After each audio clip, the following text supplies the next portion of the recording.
पर जिस पार्टी से वो लोग आ रहे हैं, इस बात को हमें समझना पड़ेगा कि जीते चाहे कोई भी, हलाल तो समाज को ही होना है, बलि तो किसकी चढ़ेगी? समाज की चढ़ेगी। तो इसलिए इस बात को समझना पड़ेगा कि जब तक इस नेतृत्व में, इस मूवमेंट से निकला हुआ व्यक्ति और समाज से, जैसे किसी चीज का हम आकार देते हैं, लोहे का आकार देते हैं, और उसकी जब हम आकार देते हैं चाहे किसी भी रूप में हो, जब तक वो भट्टी में सही से तपता नहीं, जब तक उसको गर्म नहीं करते, जब तक उसको चोट नहीं मारते, जब तक उसका आकार नहीं बना पाते। मिशन मूवमेंट के अंदर उसी तरीके से, चाहे देश के अंदर आरएसएस की सरकार चल रही हो, चाहे तमाम ऐसी सरकारें चल रही हो, वो कहीं ना कहीं बीज उन्हीं ऐसी व्यवस्था के लोगों का है जिसको आरएसएस के नाम से जाना जाता है। आपने जो है अपना योगदान बता के आप गए हैं। राहुल राजनेश सुलानिया जी जो है हमारे साथी, मैं उनसे निवेदन करूंगा कि वो कृपया करके एक बार मंच में आए। इन्होंने हमें 5100 रुपए का अभी पेटीएम किया है, सहयोग दिया है, क्योंकि मान्यवर कांशीराम साहब ने जो नारा दिया था, एक वोट एक नोट, तो इन्होंने तो बहुत सारे नोट दे दिए हैं अभी, पर इनकी जिम्मेदारी है कि नोट जितने इन्होंने दिए हैं उसके हिसाब से इनको वोट भी दिलाना है। तो इनका बहुत बहुत धन्यवाद। एक बार मंच पे आए, मैं समाज के लोगों के बीच में आपको रूबरू करना चाहता हूं। मैं अपनी बात शुरू करने से पहले सर्वजन बहुजन, जो बहुत सारे जन, जो तथागत बुद्ध ने जो हमें आंदोलन दिया, उसमें सभी समाज में जन्मे सभी संतों, गुरुओं, महापुरुषों को नमन करते हुए, खासकर ज्योतिबा फूले, छत्रपति साहू जी महाराज, नारायण गुरु, अहिल्याबाई होलकर जी, माता दीन भंगी जी और ऐसे तमाम महापुरुष, मान्यवर कांशीराम साहब, बाबा साहब डॉक्टर भीमराव अंबेडकर, इन सभी के चरणों में श्रद्धा के सुमन अर्पित करते हुए आज मेरे इस निवेदन पे सीमापुरी विधानसभा के कोने कोने से आए सभी सम्मानित साथियों को मैं धन्यवाद करता हूं। सबको आदर के साथ जय भीम, आदाब, नमस्कार से सम्मानित करता हूं। और मैं जिन मुद्दों पे आपको मैंने बुलाया है, मैं अपनी बात शुरू कर रहा हूं और जितने भी साथी पीछे खड़े हैं वो बैठ जाएं। सम्मानित साथियों, बहुत गहरी बात और बहुत समझने वाली बात मैं आपके बीच में, क्योंकि जब से मैंने होश संभाला, मैं तब की बात करता हूं, आजाद भारत के बाद जो चीजें मैंने पढ़ी हैं वो सिर्फ किताबों में है, पर जो मैंने होश संभालने के बाद जो सीमापुरी विधानसभा के बारे में जितना मैं जान चुका, वो मैं चीजें आप लोगों से शेयर करूंगा। सम्मानित साथियों, ये जो नारा आप देख रहे हैं पीछे लिखा है कि सीमापुरी पुराना छोड़ो, नया विकल्प तैयार है, ये नारा मेरा दिया हुआ नहीं है। जब हमने इस बात की शुरुआत की कि लड़ाई लड़ने के लिए हमें अपनी आहुति देनी पड़ेगी, हमें आना पड़ेगा, तो हम सीमापुरी के अंदर जाने से पहले हमने अपने समाज की मीटिंग बुलाई और समाज के लोगों के बीच में ये बात रखी कि बार बार लोग इस बात को कह रहे हैं कि भाई आपको मैदान में आना पड़ेगा। परिवार के बाद जब समाज के बीच में मैंने मीटिंग रखी और अपनी बात, और उन लोगों ने जो मेरे साथ आए थे उन लोगों ने बात रखी, उसके बाद ताहिरपुर गांव की मीटिंग रखी गई और मीटिंग के अंदर सभी समाज के लोगों ने अपनी अपनी बात रखते हुए अपना अपना समर्थन दिया और समर्थन देके ये कहा कि भाई आप आगे बढ़ो, हम आपके साथ हैं। चाहे ताहिरपुर गांव में किसी भी जाति और धर्म का रहने वाले कोई भी साथी हो, उन सभी ने मेरा सहयोग किया और उन्होंने बोला आज थोड़ी सी जो कमी हमें, अभी हमारे जो ईश्वरदास पाल जी हैं उनके परिवार में आज शादी है उनकी भतीजी की, तो आज शादी की वजह से भी काफी सारे लोग नहीं आ पाए हैं, पर मुझे ये मालूम है कि उन सभी का समर्थन मेरे साथ है, क्योंकि वो हमेशा मेरे साथ वो कंधे से कंधा मिला के काम कर रहे हैं। मैं किसी भी साथी जो भी ताहिरपुर गांव में रह रहे हैं, मैं किसी को भी निराश नहीं करूंगा, क्योंकि एक एक आदमी अगर यहाँ नहीं भी आए तो वो घर में इस बात को बैठे हुए अपने परिवार को समझाता है कि जब कोरोना काल के अंदर जब सारे के सारे नेता अपने घर में बैठे हुए थे तो बेटे अनिल सागर ने ही हम लोगों की मदद की थी। अनिल सागर ही था जिसने अपनी जान की परवाह ना करते हुए उसने घर घर जाके लोगों की सेवा करी और किसी को भूखा सोने नहीं दिया। सीमापुरी विधानसभा के अंदर ही नहीं, दिल्ली के अंदर जितने भी लोग, मैंने अपना कॉन्टैक्ट नंबर भी दिया था कि जिनको किसी भी तरीके की रिक्वायरमेंट हो, जरूरत हो तो मुझे फोन कर सकते हैं। मैंने नंबर भी दिया था। मिलेंद्र भाई और मैं, हम लोग उनको जो के जाके राशन भी देके आते थे। 1000 से ज्यादा पैकेट बनते थे। हमारी गली के जितने भी लोग, हमारे परिवार के लोग, हमारी गली के जितने भी लोग थे, सब लोग उसमें सहयोग करते थे, खुद बनाते थे और पैकेट बना के जब देने की बारी आती थी तो मैं इसलिए जाता था क्योंकि जिम्मेदारी मेरी है। अगर किसी को कुछ हो गया तो वो भी जिम्मेदारी मेरे ऊपर आएगी। इसलिए जब डिस्ट्रीब्यूशन की बात हुई, जब उनको देने की बात रही, तो मैं ही उनके साथ जाता था। हमारे साथ एक साथी मेरे साथ जरूर जाता था। तो सम्मानित साथियों, मैंने जान की परवाह न करते हुए भी, और मुझे ऐसा नहीं पता था कि मैं यहाँ पे खड़ा होके आज सीमापुरी विधानसभा के जिन लोगों ने मुझे तैयार किया कि मैं विधानसभा की तैयारी भी करूंगा, ऐसी सोच मेरी उस समय नहीं थी। जब 2 अप्रैल 2018 में इस देश में केंद्र की सरकार जो चल रही थी, उस सरकार ने इस जो हमें सुरक्षा कवच एट्रोसिटी एक्ट, जहां जाति उत्पीड़न जो किया जाता था, जो संविधान में हमें एक सुरक्षा कवच के तौर पे जो दिया गया था, केंद्र सरकार ने उसको कमजोर किया।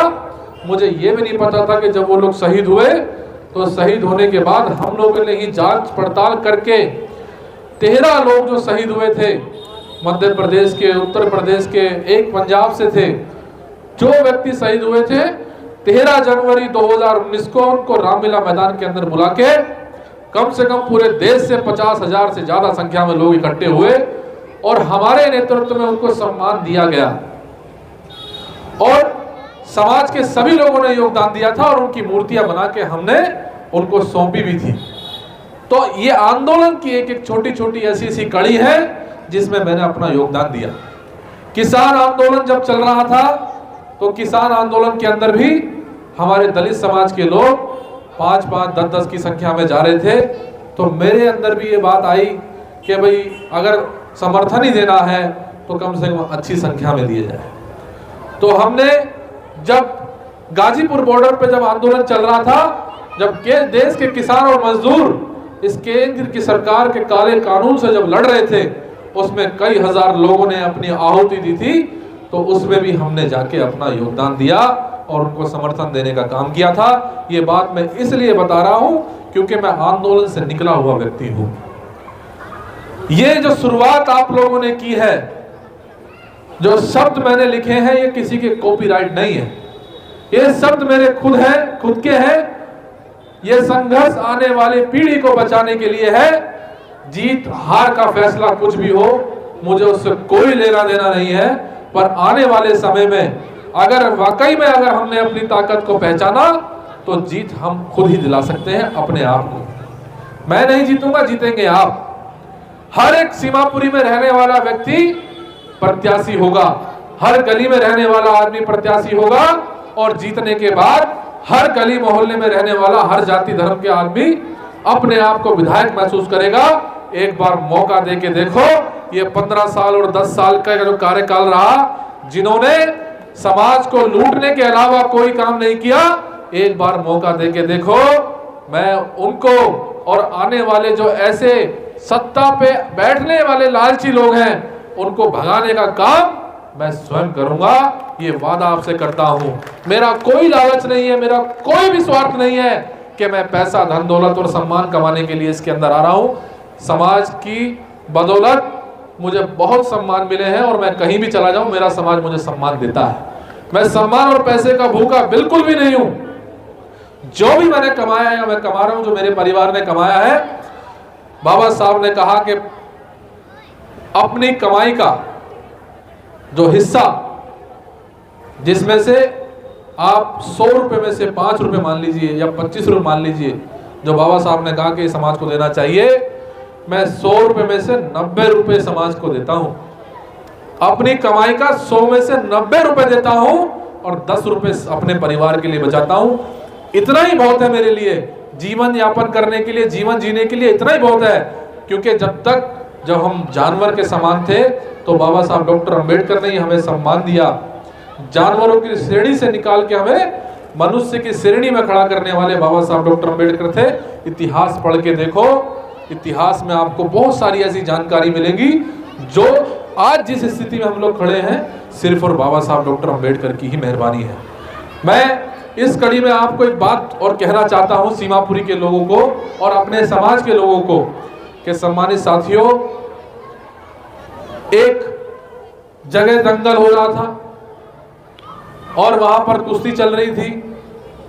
मैदान के अंदर बहुत सारे खिलाड़ी आए और एक एक करके खिलाड़ी आया और वो मट्टी माथे पे लगा के कहने लगा, ये जो बकरा बंधा हुआ है, अगर मैं जीता तो इस बकरे की बलि मैं चढ़ाऊंगा। फिर दूसरा आता है तो वो भी ये कहता है कि अगर मैं जीता तो इस बकरे की बलि मैं चढ़ाऊंगा। तीसरा और चौथा और पांचवा भी आया, उसने भी माथे पे मट्टी लगाई और कहा कि अगर मैं जीता तो इस बकरे की बलि मैं ही चढ़ाऊंगा। तो सम्मानित साथियों, ये जितनी भी पार्टियां हैं इस देश के अंदर, जो पार्टियां चल रही हैं और सत्ता में हैं, और उनके साथ जो नुमाइंदे इस विधानसभा के अंदर आपके बीच में आ रहे हैं, जीतेगा तो शेड्यूल कास्ट ही ऐसी ही जीतेगा। पर जिस पार्टी से वो लोग आ रहे हैं, इस बात को हमें समझना पड़ेगा कि जीते चाहे कोई भी, हलाल तो समाज को ही होना है, बलि तो किसकी चढ़ेगी? समाज की चढ़ेगी। तो इसलिए इस बात को समझना पड़ेगा कि जब तक इस नेतृत्व में, इस मूवमेंट से निकला हुआ व्यक्ति और समाज से, जैसे किसी चीज का हम आकार देते हैं, लोहे का आकार देते हैं, और उसकी जब हम आकार देते हैं, चाहे किसी भी रूप में हो, जब तक वो भट्टी में सही से तपता नहीं, जब तक उसको गर्म नहीं करते, जब तक उसको चोट नहीं मारते, जब तक उसका आकार नहीं बना पाते। मिशन मूवमेंट के अंदर उसी तरीके से, चाहे देश के अंदर आरएसएस की सरकार चल रही हो, चाहे तमाम ऐसी सरकारें चल रही हो, वो कहीं ना कहीं बीज उन्हीं ऐसी व्यवस्था के लोगों का है जिसको आरएसएस के नाम से जाना जाता है। चाहे वो कांग्रेस हो, चाहे वो आम आदमी पार्टी हो, चाहे वो ऐसी सत्ताधारी कोई भी पार्टी हो, आप उठा के देख लीजिए, इस देश के अंदर दबे कुचले दलित पिछड़ों की आवाज सिर्फ उठाने वाले वही लोग हैं जो डॉक्टर अंबेडकर के आंदोलन से निकले हुए हैं, जो मान्यवर कांशीराम साहब के आंदोलन से निकले हुए हैं। उन्होंने ही इस बात को समझते हुए अपना पूरा जीवन इस समाज के लिए कुर्बान किया है। तो मैं आप लोगों से यही निवेदन करूंगा कि आप लोग जिस तरीके से, आप लोगों ने 10 नवंबर को जब हमने भाईचारा यात्रा निकाली थी विधानसभा के अंदर, तब भी आप लोगों ने अपना योगदान दिया था, तब भी आप लोग आए थे, तन मन धन से आप लोगों ने सहयोग किया था। ठीक उसी प्रकार से जो आने वाले समय में जो हम कार्यक्रम लगाएंगे, ये अकेला मैं ही नहीं हूं इस लड़ाई में, ये जिम्मेदारी हमें सबको समझनी पड़ेगी। जो साथी इस कारवां से, इस आवाज से जुड़ा हुआ है, हर व्यक्ति की जिम्मेदारी बनती है कि वो मेरे लिए नहीं, अपने आने वाली जनरेशन की, अपनी पीढ़ी के लिए एक रास्ता बनाए। अगर वो रास्ता नहीं बना तो वो रास्ता बंद हो जाएगा, आने वाली पीढ़ियां गुलाम हो जाएंगी। जिस व्यक्ति को 15 साल आपने सत्ता पे रख के देख लिया, उसका चुनाव चिन्ह हाथ था, पंजा। दूसरे व्यक्ति को जिसका चुनाव चिन्ह झाड़ू था, उसको भी 10 साल आपने देख लिया। अब इधर के उधर हो गए, झाड़ू वाला पंजे पे चला गया, पंजे वाला झाड़ू पे आ गया। सोच वही है, व्यक्ति वही है जिसने 25 साल आपको गुलामों की तरह यूं इस्तेमाल किया हो, सिर्फ वोट के समय पे आपके बीच में आए हो, उसके बाद कोई भी भटका नहीं आपके बीच में। आप देख लीजिए जहां हम रहते हैं और जहां पर दूसरे अपर कास्ट के लोग रहते हैं, आप जाके देखिए, आपके 10 बार कहने के बाद आपके बीच में सफाई होगी। आप अपने पार्कों का हाल देख लीजिए, अपनी गलियों का खरंजों का हाल देख लीजिए और वहां जाके देख लीजिए। आप इस बात को समझें, जहां डेवलपमेंट ज्यादा होता है वहां गुलामी भी उनकी ज्यादा होती है। जहां डेवलपमेंट कम होता है हमारा समाज कहने वाला तो है ही नहीं, किसी से कुछ कहता तो है नहीं, जो मिल गया ठीक है, बोर्ड के लिए आया था हमने उसको दे दी, बिजली पानी के नाम पे भी दे दी, धर्म के नाम पे भी दे दी, जातियों के नाम पे भी दे दी। और उसके बाद हमें सोचने पर मजबूर होना चाहिए कि जिन लोगों ने हमें इस्तेमाल करने के अलावा कुछ नहीं किया, क्या वो लोग हमारे साथ खड़े हैं या नहीं। बोर्ड को ऐसे मत समझिए कि भाई हम नहीं देंगे तो बिजली पानी नहीं मिलेगा। इस विधानसभा की जो हालत और स्थिति मैं आपको बताता हूं, मैं पूरी विधानसभा में घुमा हूं। हमारे बीच में आरपी सूद साहब संतलाल जी हैं, इन्होंने हमारी एक मीटिंग कराई थी 1 तारीख को नंदनगरी के अंदर। जब से वो कॉलोनी बनी है एमसीडी कॉलोनी, जब से उसके अंदर डेवलपमेंट एक बार ही हुआ, उसके बाद ना तो वहां सड़क बनी, ना वहां नालियां बनी, ना वहां खड़ंजे बने। और तो और सबसे बड़ी बात, जो दिल्ली की जो सरकार ये कहती है कि हम बिजली पानी फ्री देते हैं, वहां पर जो पुरानी जो लाइनें पानी की डली हुई है मीठे पानी की, वह नाली वो पानी की लाइनें भी जंग खा के बंद हो गई हैं। वहां पर बोरिंग से सप्लाई करके एक फ्लैट में पानी दिया जाता है। कौन रहता है वहां पर? वहां पर रहते ही अपने समाज के लोग हैं, वाल्मीकि जाति के लोग रहते हैं जो हमारे समाज से हैं। और वही 15 साल जिन्होंने सत्ता पे बैठ के हमारे समाज के दुख तकलीफों के बारे में नहीं सुना, तो सूद साहब कहां गए? आरपी सूद साहब, 1 मिनट आ जाइए। तो जिन्होंने 15 साल तक, चलो जाति की बात ही कर लेते हैं, उस समुदाय से हमारे आरपी सूद साहब भी आते हैं, बीएम करोतिया जी भी आते हैं। जिस व्यक्ति की धारणा ही सही नहीं है, जो सिर्फ जिस पार्टी का गुलाम है, जिनको सत्ता का लालच के अलावा कुछ दिखता ही नहीं है, तो वो डेवलपमेंट क्या करेंगे। तो मेरा आप लोगों से ये निवेदन है कि आप लोग अपनी एक एक वोट की कीमत को समझते हुए आप ये सोचें कि जब 25 साल आपने कोई उम्मीद उनसे नहीं की, जब 25 साल आप उनके दरवाजे नहीं गए किसी भी काम को लेके, तो 25 साल विधानसभा जो तड़पी है, जो ठगा सा महसूस किया सीमापुरी ने, तो मैं आपसे सिर्फ 5 साल मांगता हूं। हाथ खड़े करके मेरा समर्थन करें। जो साथी मुझे समर्थन करते हैं, हाथ खड़ा करके बताएं, अकेले आप नहीं हैं, क्या आने वाले 5 साल गुलामी की जंजीरों को तोड़ते हुए आप मेरा साथ देंगे? आज हम वचनबद्ध होकर जाएंगे यहां से कि हम ना बिकने वाला समाज पैदा करेंगे। जो समाज जिनकी निगाहों में ऐसा है कि इसको तो 100 रुपए दे दो, 200 रुपए दे दो, साड़ी दे दो, खाना दे दो, इस समाज की वोट तो वैसे ही खरीद लेंगे। तो क्या हमें ऐसा जो लोग समझते हैं, क्या उसको वोट देंगे? ऐसी धारणा वाले लोग जो बैठे हुए हैं, मैं खुद बता दूंगा आपको, आप तो प्रैक्टिकल हैं, आपके सामने आप तो खुद प्रैक्टिकल हैं। हमसे बड़ा गुनहगार कोई नहीं होगा कि हम आने वाली पीढ़ी को बचाने में कोई योगदान नहीं देंगे। कल को हमारे बच्चे खड़े होकर इस बात को जरूर कहेंगे, जब हमारे अधिकारों की, हमारे सम्मानों की बात हो रही थी, तो आप अपना वोट बेच के क्यों आए। ये आने वाली पीढ़ी आपसे पूछेगी। जैसे आज बेशक गति जो है धीमी पड़ी हो बहुजन आंदोलन की, पर हम जैसे सैकड़ों हजारों लोग हैं। मुझे बार बार मैंने उनसे कहा, मैं बहुजन समाज पार्टी का प्रदेश महासचिव भी रहा दिल्ली के अंदर।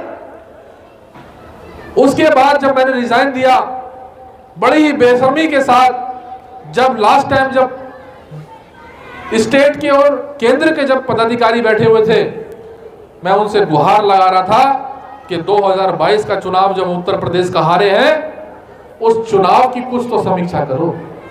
मैं उत्तर प्रदेश के हर जिले के अंदर तो नहीं पहुंचा, पर किसी न किसी जिले में पहुंचा तो मैंने अपने समाज की हालत देखी थी और कार्यकर्ताओं की ईमानदारी देखी थी कि बिना खाना खाए, बिना पानी पिए, बिना चाय पिए वो आंदोलन को बचाने के लिए लगा हुआ था, पर निष्कर्ष उनके हाथ में नहीं था कि वो खुद इस आंदोलन को बचा सकते हैं। कहीं ना कहीं नेतृत्व की तरफ से भी कोई ना कोई कमी ऐसी है कि हम समीक्षा नहीं करते। मैंने इस बात को कहा तो वहां पर एक राज्यसभा का सांसद बैठा हुआ था जो मात्र 2015 में बहुजन समाज पार्टी में आया। वो मुझसे ये कहता है कि ज्यादा नेता बनने की जरूरत नहीं है, तुम्हें दिल्ली में लगाया है तो तुम दिल्ली में ही लगे रहो। मैंने उससे ये कहा कि ये आंदोलन है बाबा साहब डॉक्टर अंबेडकर का। जैसे जयपुर के अंदर बेशक वो कहां से खरीद के लाए, किराए पे लाए, वो बात अलग है, पर दिल्ली के अंदर भी किराए पे मिलते हैं, इस बात को भूलना मत। जिसने तुम्हें सर पे बैठाया वो तुम्हें नीचे भी उतार सकता है। ऐसे बेशरम लोगों को अगर हमें जवाब देना है तो आंदोलन में हमें खड़ा होना पड़ेगा। आज ये शुरुआत अब से नहीं हुई है, 20 वर्षों का संघर्ष मेरे साथ रहा है। छोटे छोटे दलों में, संगठनों में, चाहे पार्टी के अंदर मैंने अपना योगदान जो दिया है वो 20 आज का नहीं, आज की गिनती नहीं है, पर मैं ऐसा समझता हूं कि मैं शुरुआत कर रहा हूं। आज सीमापुरी के कोने कोने में जो लोग जुड़े हुए हैं, जो आज एक आवाज बन के उभरने की बात कर रहे हैं, जो किसी भी दल, किसी संगठन से नहीं जुड़े हुए, वो लोग आके आप देखिए, आपकी व्यवस्था भी है, आप उनसे अच्छा प्रचार भी कर रहे हैं, आप उनसे अच्छा बोलना भी जानते हैं, आप गली गली मोहल्ले में प्रचार प्रसार के लिए तेजी से आगे बढ़ भी रहे हैं, आपसे लोग जुड़ भी रहे हैं। ऐसी कोई भी सत्ताधारी पार्टी नहीं है, चाहे केंद्र में चल रही हो चाहे स्टेट में चल रही हो, जितनी संख्या में हमसे लोग जुड़े हुए हैं उतनी संख्या में किसी से लोग नहीं जुड़े। ये आपको गौरवान्वित की बात है कि गौरव होना चाहिए आपको कि आपके साथ इतने लोग जुड़े हुए हैं। सम्मानित साथियों, उसके बाद पार्टी के सेंट्रल के लोगों ने मुझसे संपर्क किया, मैंने फिर बात करने की कोशिश की। मैं फिर जाने के बाद मैं जब गया तो मुझे, जब मैं प्रदेश कार्यालय में जब बैठा था तो मुझे फिर सारे के सारे लोग घेर के बैठ गए, मुझसे किसी ने बात नहीं की, ना बात होने दी। फिर उसके बाद जब चुनाव आए नगर निगम के तो मुझे कहा गया कि भाई आप जो है टिकट के लिए जमा कीजिए, आप प्रत्याशी लाइए, हम उसको भी ला के दिया, हमने प्रूफ किया, हमने कहा चलो एक अवसर और देते हैं। उसके बाद 2024 का चुनाव आया, लोकसभा का चुनाव हुआ है, मुझे स्टार प्रचारक भी बनाया। मुझे जहां से विजय बहुत चुनाव लड़ रहे थे वहां से मुझे चलो ड्यूटी भी लगाई। मैंने अपना पैसा, अपना सोर्सेज, अपने लोगों को लेके गया, हमने उनको पैसा भी दिया, सहयोग भी किया, पर उसके बाद कोई समीक्षा नहीं हुई, कोई बात नहीं हुई। और उसके बाद क्या हुआ? नील बटे सन्नाटा। ये जितना समय बचा हुआ है अगर हम अपने समाज के लिए ना दे पाए तो फिर सारा बेकार है। अगर मैं तैयार हूं, अगर मेरे अंदर क्षमता है कि समाज को मैं नेतृत्व दे सकता हूं, तो मुझे आगे आना चाहिए। मुझे किसी दल, किसी पार्टी की जबरदस्त नहीं है। मेरे पास एक सबसे बड़ी विचारधारा है, तो उसका नाम है बाबा साहब डॉक्टर भीमराव अंबेडकर। ये सबसे बड़ी ताकत मेरे साथ है बात करने के लिए। कहीं भी जाओ, कहीं भी बात करो, खुला मैदान है। तो मैं सम्मानित साथियों, ज्यादा समय आपका ना लेते हुए मैं आप लोगों से यही निवेदन करूंगा कि जो समय, जो अवसर आपके बीच में आया है, 2 महीने, जब 4 साल 8 महीने 9 महीने 11 महीने जब आप लोग अपनी कमाई का खाते हैं, अपने बच्चों का पालन पोषण करते हैं अपने कमाई से, तो आप लोग इस बात को भी समझना कि आने वाला जो वक्त है, जो चुनाव और चुनने का जो समय है इस विधानसभा में, तो आप अच्छे नेतृत्व को चुने। आप उसको चुने जिसके सबूत आपके सामने हो कि इसने कोई ऐसा काम नहीं किया जिससे समाज को कहीं दबना पड़े, समाज को कहीं सोचना पड़े, समाज को विचार करना पड़े। तो सम्मानित साथियों, ये बहुत जरूरी है कि प्रत्याशी मैं नहीं, प्रत्याशी हर एक व्यक्ति होगा, हर एक व्यक्ति विधायक होगा जो इस पीड़ा और दर्द के साथ हमारे साथ आया है, जो मान सम्मान की लड़ाई लड़ने के लिए हमारे साथ आया है। हर एक व्यक्ति प्रत्याशी और हर एक व्यक्ति विधायक होगा। मैं ऐसा वादा आपसे करता हूं कि आपके सम्मान और मान की मैं रक्षा सुरक्षा करूंगा। कभी भी आपके सम्मान को कभी भी ठेस नहीं पहुंचेगी। आपके मान और सम्मान की ठेस पहुंचे तो उस दिन ही मुझसे दूर हो जाना। ये आंदोलन है महापुरुषों का, अगर मुझसे कहीं कोई कमी रह गई तो मुझे बता देना, मैं उस कमी के अंदर मैं सुधार भी करूंगा। मैं कोशिश करूंगा कि उस कमी में सुधार किया जाए, मैं कोशिश करूंगा उसके अंदर बदलाव किया जाए, मैं कोशिश करूंगा कि मैं आगे का रास्ता बना सकूं, जिससे हम लोग आने वाली जनरेशन को एक नया नेतृत्व और एक नई चीज हम उनको दें। आज हम सब लोग वचनबद्ध होंगे,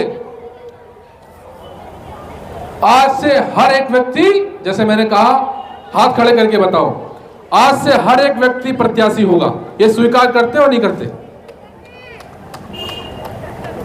हम ना बिकने वाला समाज बनाएंगे। हमें जिस सोच से लड़ाई लड़नी है, जिस सोच से हम लड़ाई लड़ रहे हैं, तो हम ना बिकने वाला समाज की स्थापना भी करेंगे। हम एक साथ मिलकर इस सीमापुरी के अंदर, जहां कॉलोनी के अंदर SC ST OBC मुस्लिम के जो लोग रहते हैं, जहां पर नशे को बहुत ज्यादा तादाद में बेचा जा रहा है और हमारी नस्लों को बर्बाद किया जा रहा है, तो इस सीमापुरी के अंदर नशा मुक्त करने के लिए हम लोग एक साथ खड़े होंगे या नहीं खड़े होंगे? हमारे बच्चे, हमारी पीढ़ी बर्बाद हो रही है, ये प्लानिंग के तहत है। सरकारों के साथ मिलके ये काम किया जाता है, तो हमें ये रास्ता बनाना है। तो आप लोगों ने बहुत ही